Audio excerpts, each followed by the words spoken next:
Well, it is true. Good morning, good morning, good morning, good morning, good morning. Good morning to you. Good morning to you. We're all in our places with bright, shiny faces. This is the way to start a great day. This is the way to start a great day. And I want to welcome you to the Jolley Good News Report for this beautiful Saturday morning, Saturday, April 24th.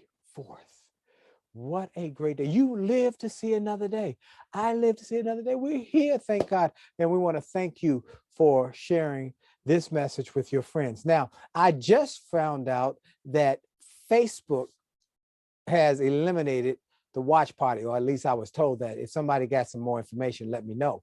But I do want you to share this with friends, family members. Send out a quick note, send out a quick link and say, hey, you want to watch this today? Dr. Jolley's on with the Jolley Good News Report. And well, let me tell you, in these days and times, don't we need some good news? How many agree with me? We really need some good news. And it should be something you do daily, but I'm certainly glad I was able to be inspired to start this weekly good news report every week to start off the weekend with some good news. Now, hopefully you're going to either have a worship experience with your church, either if you're SDA today and you will be able to worship, or tomorrow for those who worship on Sunday. Whatever way you worship, though, I hope you will make sure that you will have a worship experience somehow, some way. And most people like myself are now worshiping on the computer. We are doing it via virtual services. My church, First Baptist Church of Glen Arden in Maryland, but it's right outside of Washington, D.C. We have still all of our services online. And let me tell you, I'll be telling you the truth. I'm really liking my new schedule with the church because it takes about 40 minutes drive for my wife and I to get to church on Sundays.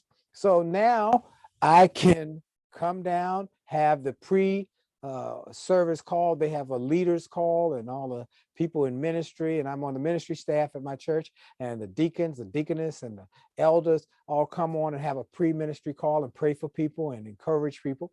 So I do that, and then we go right into the service. I do the service, and then I'm able to cook breakfast for my wife after service, and then get some exercise and do whatever else we got to do. You know, I'm encouraging you to do something that I'm doing. I'm gonna get into my message, but this is just a little thought. This week I had the opportunity, the pleasure to speak for a big accounting firm called Withum, Withum. And the CEO is a guy named Bill Hagerman.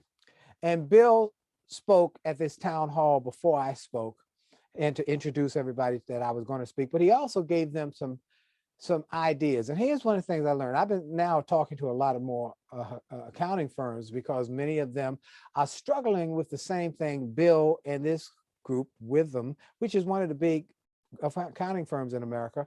In fact, they have a global presence. He said that the challenges with accounting right now is that many accounting firms typically will have a big crunch from January to April 15th, tax day. But in 2020, tax day was pushed back to July 15th, which meant that they had another tax deadline coming up at the end of the third quarter, September 30th, and another one at the end of the fourth quarter, the end of the year.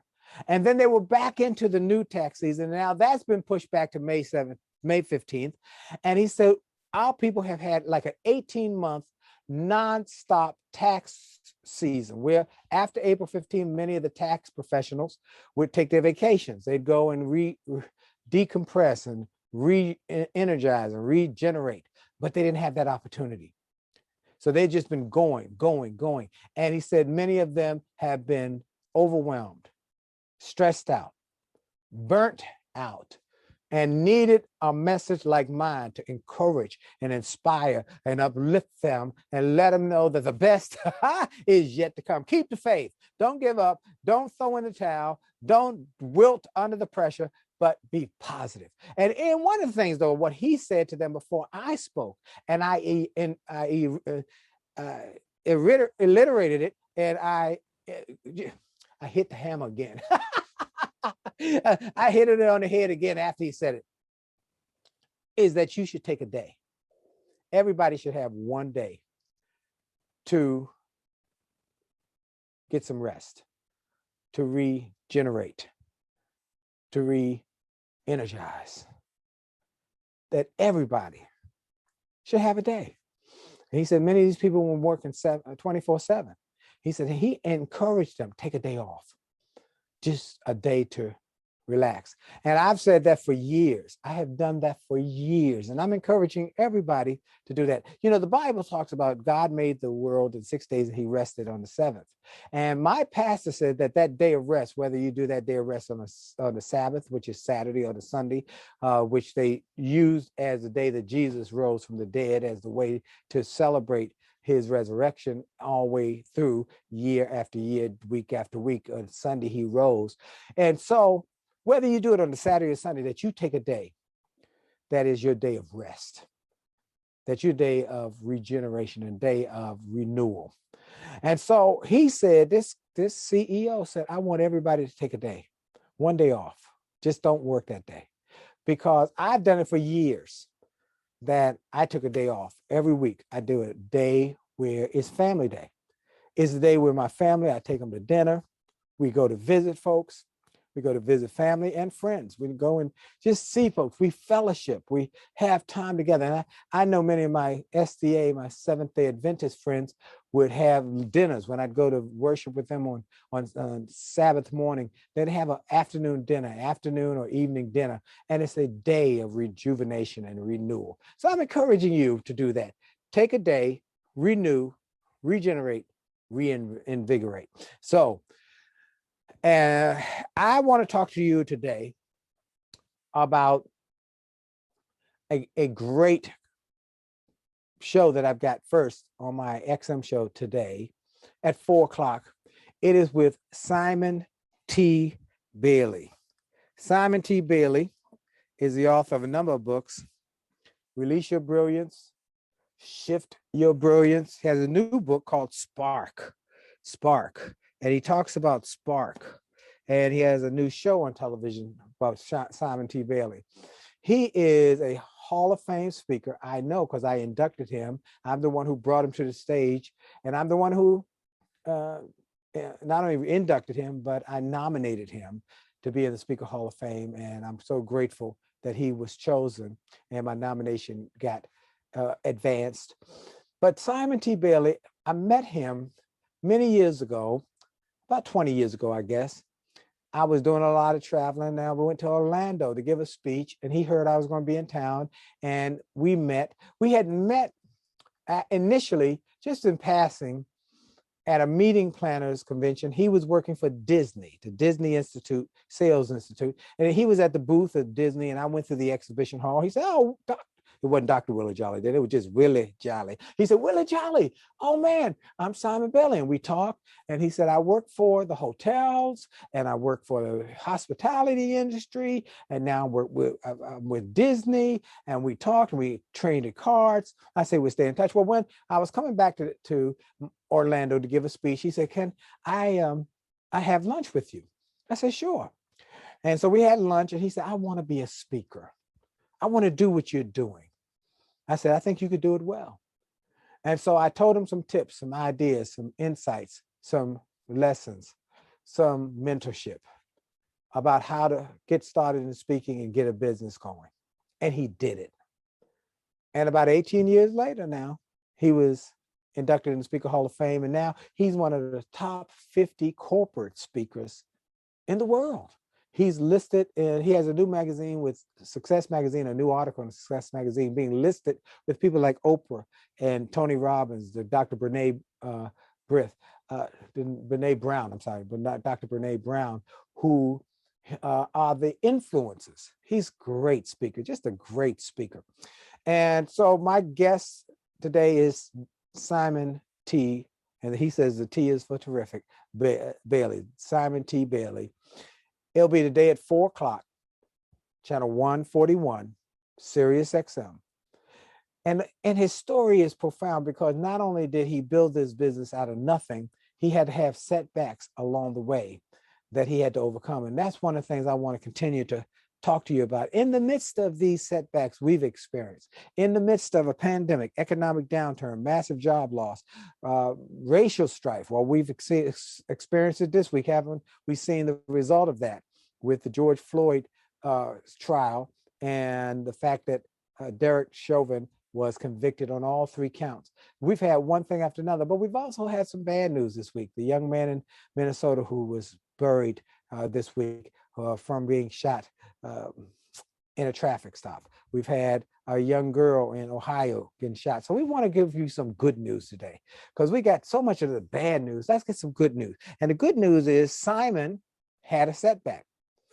He had to leave Disney, but he built a massive, successful speaker business. We've had some good news today where people who were on deathbed, I saw one the other day, on the ventilator, a gentleman was on the deathbed ventilator for 40 days. He went home to his family. Wow, that's good news. It's good news. Good news that people are starting to get a better positive attitude about the future. There was a study done, and I just found a study just the other day about a worldwide study was done that people are more optimistic than they've been in a long time about the future. They're starting to say 2021 is going to end well, and 2022 is going to be a landmark year. People are more optimistic. They're starting to go visit their family members. They've gotten their vaccination. I know we went to visit some friends because we both have our vaccination. I hope you have your vaccination. I hope you have your vaccination because we want everybody to not have that scourge of this pandemic, this plague to impact their family. You know, a friend of mine who called me, he said, Willie Jolley, I'm telling you, brother Willie, and y'all know him, his name is Chris Gardner, who Will Smith portrayed in the movie The Pursuit of Happiness. Brother Chris called and said, I don't want people to have to call my family with these words. Oh, I'm so sorry. This is so sad. When it didn't have to be that way. They said, that's why I took the vaccine. I did not want my family to have to go through that if it was not necessary. If I could avoid it, if there was something I could do. He said, that's why we work out. That's why he said he had to change his diet, change his lifestyle, and change things in his life so he could be healthier, so he could be around longer. And that's why I'm saying to people how important it is to get the vaccine and do the things that maintain your health. Because many of you might have seen my viral video that many people have been passing around when I was in my doctor's office. And for those who didn't see it, let me reiterate it. That was the word I was looking for earlier, reiterate. You know, sometimes the computer, it takes a while. It's the RAM memory is trying to find that word, reiterate. What Pastor Jenkins has said, I reiterated it. What the CEO, I reiterated it. And now I'm going to reiterate what I said to you on my video, or people on my video in my doctor's office. I was standing in my doctor's office and I said, hey, this is Dr. Willie Jolley in my doctor's office. He said, I got a passing bill of health. I'm looking good. My blood pressure's low. My heartbeat is strong. My cholesterol's good. I am good. I have told him about my vaccination. He was so happy to have my vaccination. And I told him about what I've been telling people why they should get the vaccination. And this concept, this conversation I have in my mind with people who are over 50. Hey, my friend, you haven't had your vaccination. You're afraid to take the vaccine. I understand that. There's a lot of fear, and there's some of it is profound and warranted because in the past it's been some really tricky stuff done. But this one is different because this one, everybody gets it. It's not just Black people or minorities. It's everybody getting the same vaccine. So this one is different. Now, I recommend you get your vaccine. But if you're afraid, I understand, here's what you do. Call your doctor. Just call your doctor. Oh, you don't have a family doctor. Oh, okay. Well, call the doctor who gave you your annual physical exam last year. Oh, you didn't have an annual physical last year. Okay. Well, call a doctor who gave you your prostate exam for men or your mammogram for women. Oh, you, you've never had one of those. Well, call the one who gave you your last colonoscopy. And if you're over 50, I know you've had to have one. Oh, you've not had it. Oh, okay, okay. Okay, I got it now. Here's what you do. Here's what you do. Call a funeral home. Call the funeral home and make an appointment, because if you're not doing these other things, going to get your physical, going to see a doctor, having an annual physical, having a prostate exam, mammogram, or having a colonoscopy when you're of age, then you're not really serious about your health. And that's what Chris Gardner was basically saying. He was saying that he made it a point to change his lifestyle, to do things differently, to work on his diet, to go to the doctor, to exercise, to eat more fruits and vegetables, because he doesn't want that, oh, I'm so sorry, so sad, conversation in his family. And that's what I want to say to you. Take the vaccine.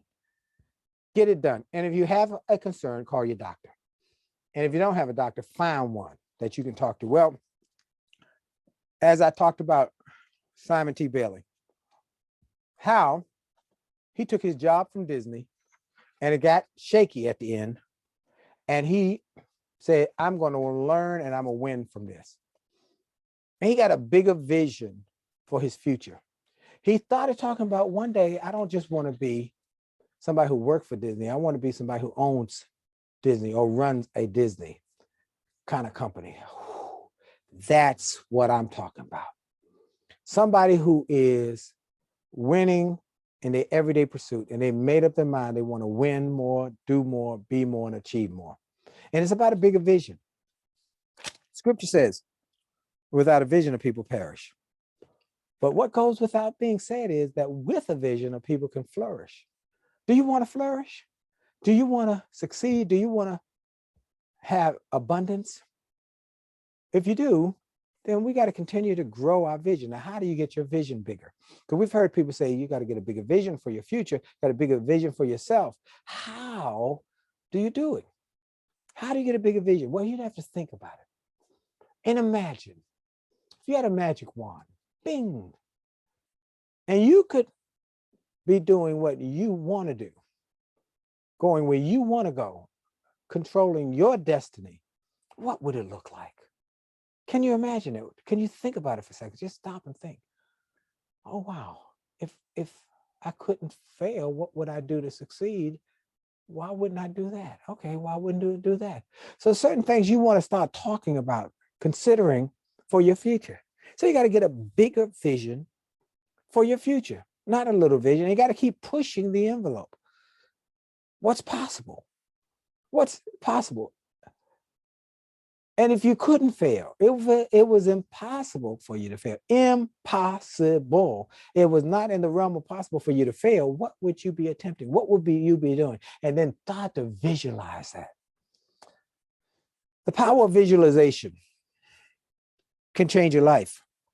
I love the story about when Phil Jackson came to the Chicago Bulls to be the coach.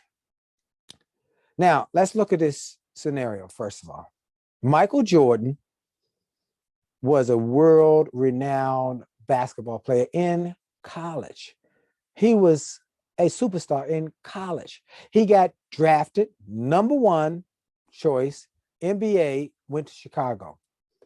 He was phenomenal as a one-man band.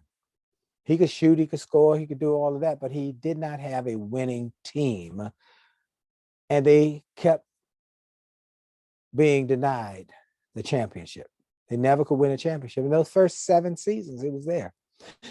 So a new coach was brought in named Phil Jackson. And he started convincing the players one by one that we can win a championship, but it's going to take us playing like a team. We got to think like a team, work like a team, so we can win like a team. In my speeches, I say, what he first had to do was convince Michael Jordan how important it was to think team. Now, at this point, let's say Michael Jordan's making about $10 million. Let's just guess he's after 7 seasons, he's making, that was a lot of money back in that era. Let's say he's making $10 million a season. And Phil Jackson says to him, Michael, I want you to think team. He said, I know you're making about $10 million. That's a lot of money for a basketball player at this point. But if you win a championship and you win the championship as a team and the team wins, you're going to personally benefit. He said, really? Yeah. Personally? Yeah. He said, now, and Michael Jordan said, I'm in. He said, now I'm going to bring in a guy named Scottie Pippen, and he's very versatile. Now, sometimes, Michael, when you bring the ball down, you ready to shoot, give it to Scottie. Think team. Just give it to Scottie. Let him score. I'm going to bring in another guy who's a three-point guy. So sometimes he's deadly. So sometimes when you are coming down, you could score, but you give it to Scottie. Oh, no, you fake it to Scottie. You give it to the three-point guy. Bam. 3 points. So I'm going to bring in one other guy. His name is Dennis Rodman. He's a little weird, but he can rebound. He can play defense, and that's what we need. So you do your job. Scottie does his job. Three-point guy does his job. Dennis does his job. I, the coach, do my job. The water boy, the trainer, everybody does their job. And we do it and play like a team, we're going to win. And did they win? 1 championship, 2 championships, 3 championships. Michael went off to play baseball. He came back, they won a 4th championship, 5th championship, and 6th championship. And by the time he retired from the Chicago Bulls, his personal income had gone from about $10 million a year to over $140 million a year. I had David Falk, his agent and his partner at the Nike deal, who took him to Nike, on my XM show. You should listen to that podcast. David Falk said, amazing.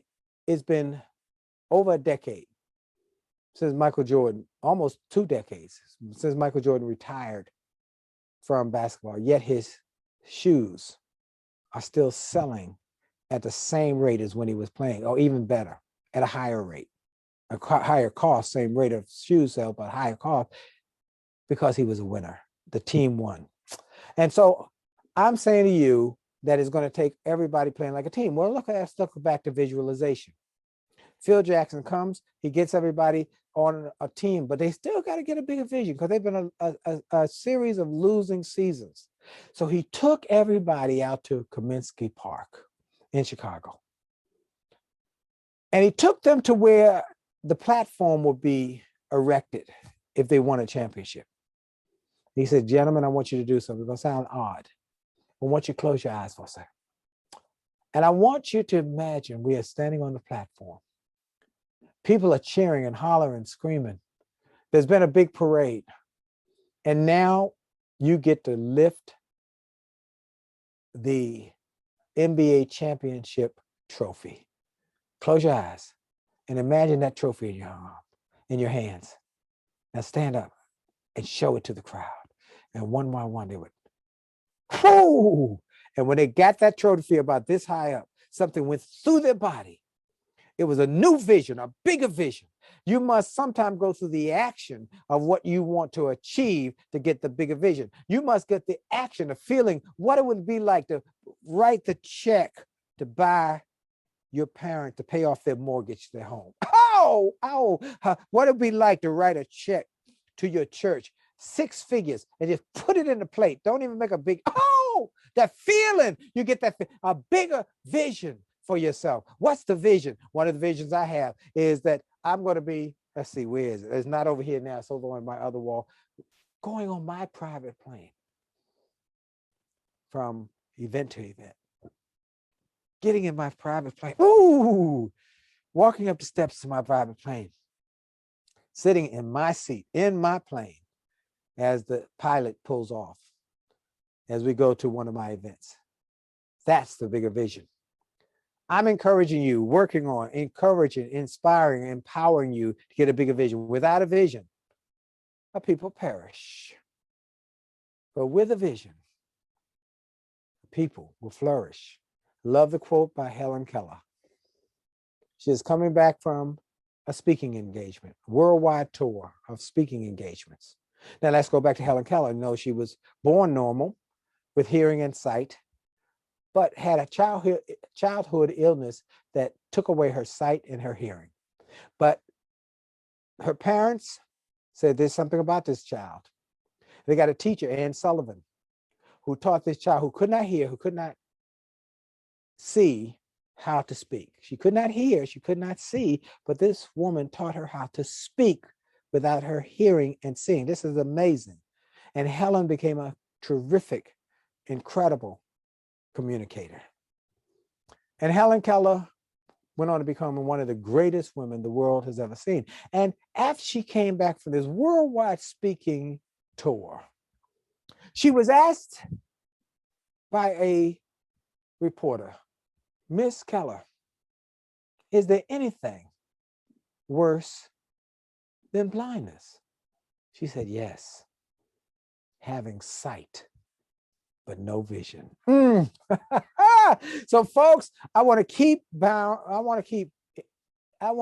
talking, reiterating, beating the hammer on the nail to say to you, you got to get a bigger vision for yourself, because there are going to be setbacks. We've had this setback, but this setback has given me a new vision for my new media company and for our new ministry activities and for our new books. It's given me time where I'm not ripping and running all over the world, getting on and off planes, flying to Australia. Did an event in Australia. I did an event for Australia, for the Sydney, Australia audience, right from here. I didn't have to fly 23 hours or travel 40 hours from my house to the hotel. It's 40 hours from my house to the hotel in Sydney on any given time I've been to Sydney, about 40 hours. I just came downstairs, I fired them up. I talked to them for an hour and a half. They were hollering and screaming and clapping. I was getting all this love via the internet. And then I finished and I went back upstairs to my residence and went to bed because I had to do it in the middle of the night. It was about 1:30 in the morning when I started. So I want to say to everybody, wherever you are, that the vision is going to be the direction or the tool or the resource that will help you grow your future. Get a bigger vision, work on it, start asking, if I couldn't fail, what would I do? And then start to experience that new you. This is good stuff. Do me a favor, share this with 4, 5, 10 people in your network. Then if this is a blessing to you, go to jollygoodnews.org, jollygoodnews.org. Make a donation to our jollygoodnews.org organization. We're going to take this message to the world. And I'm grateful for the opportunity to do so. And I need your help because we got to get more ways to reach people, and we want to bless people in new ways via this new medium of virtual presentations, video, and how we can do more right from where we are. Look, my time is up. I want to thank you for yours. Have a great day, a great week on purpose. Join us Monday night for our Make Love, Make Money, Make It Last, the broadcast about our book, Marriage Book. If you want to get a free chapter, go to jollymarriage.com, get the free chapter. And if you want to get the book, get the bundle. So you get the 2 books, the workbooks, the audiobook, and the CD seminar so that you can grow your marriage. But go to jollymarriage.com and then join us Monday night, 9 o'clock, Facebook Live, Willie.Jolley, and Instagram Live, The Real Willie Jolley, for Make Love, Make Money, Make It Last, the broadcast. I want to thank you for your time. I want to thank you for being with me today. You know, I give God glory for you, and I thank God for you. Go to jollygoodnews.org and be a part of our community, and we appreciate you. Have a great day on purpose, and remember, for sure, your best is yet to come. God bless.